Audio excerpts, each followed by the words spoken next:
Okay, so this is the final presentation for Family and Health Psychology for Aspen University.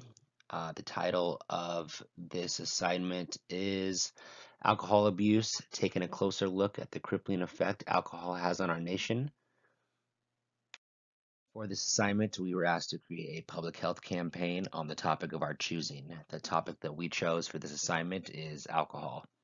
Our mission is to educate America on the misuse of alcohol, what excessive alcohol consumption does to society, and what the abuse of alcohol does to the body. There are countless dangers that arise from the overconsumption of alcohol. One, alcohol is present in an extremely large portion of our nation's homicides. Alcohol has been known to lower your inhibitions, and it has a tendency to make some people more violent when they drink. Two, nearly 10,000 of America's deaths on roadways per year are alcohol related. There are many DUIs that lead to accidents. Most of the time, the death is the person who's not drinking. That's a very scary statistic. Three, alcohol causes many health problems, especially in the liver and the heart. Liver cirrhosis is a huge problem in America. Um, Excessive alcohol use can also lead to alcoholic cardiomyopathy, which is damage to the heart because of alcohol. And four, alcohol misuse alone cost the United States $249 billion in 2010. If you're going to drink alcohol, it is very important that you drink responsibly. Many sexual assaults occur by an offender under the influence of alcohol. Many aggravated assaults also occur by someone who has been drinking. And premature deaths from alcohol have lost Americans a combined 2,560,290 years of their lives each year on average. Alcohol also has serious negative effects on the human body. Chronic alcohol abuse can lead to development of alcoholic liver disease. There are three stages of alcoholic liver disease. The first is called fatty liver. This stage of the disease can be reversed if alcohol use is stopped. The second is called alcoholic hepatitis.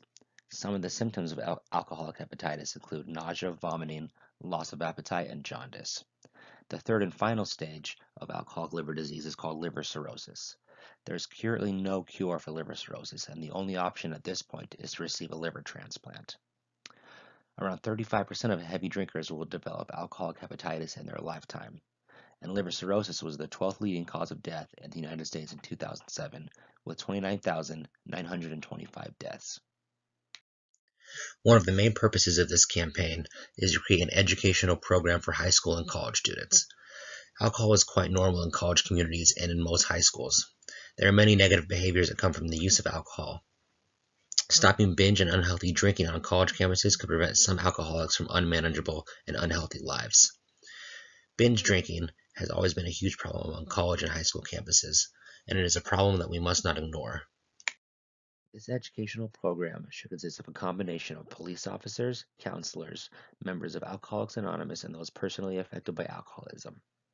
The police officers could share their stories of DUI accidents that they had happened upon. The counselors could share the effects of alcohol. Members of AA could share how alcohol has affected their life, and then those personally affected by alcoholism could also share their story. This program should also help students educate themselves on alcohol abuse and help them understand their own drinking habits. Here are a few facts and statistics for you. Full-time students are at least 2 times more likely to engage in heavy drinking during their college years. 2 out of 5 of college students report regular binge drinking, and 1 out of every 5 college students is considered a heavy drinker. Information on programs to help manage alcoholism, such as AA, Smart Recovery, Refuge Recovery, and Rational Recovery, should be available on all college campuses. The next part of this program should be educating the general public. We would use billboards, advertisements, and television commercials to educate the public on the downfalls of drinking alcohol. The advertisements will be similar to the anti-tobacco campaigns, but just for alcohol.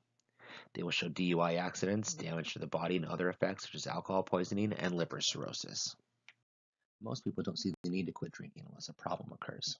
Some drinking problems start to manifest themselves during college, and students might be more willing to listen once problems start to arise. Like I mentioned earlier, this educational program should focus on the negative effects of alcohol. It should mirror some of the newer anti-smoking campaigns. It should show the effects up close and personal of things such as liver cirrhosis and DUI accidents. In order to best influence members of the public to possibly change their behavior, they must understand how their behavior is a problem. The program must include resources to help monitor their drinking, including questionnaires and access to counselors that can help them understand if they have a problem with alcohol or not. It should also be slightly changed or tweaked among high school, college students, and the public in order to best help them according to their needs. Our education program should always strive to be more effective. We should have studies conducted in order to evaluate if the program has had a positive effect on students' drinking habits. Students and faculty at high school and colleges should be involved in improving the educational program, and their input on what works and what doesn't work should be carefully considered in order to improve the program as much as possible. We should also attempt to gauge public perception on our program. Questionnaires should be given out to members of the public that have seen our campaign to gauge the effectiveness and impact of the program. These questionnaires should be given throughout the years in order to see how our program impacts people in the long run.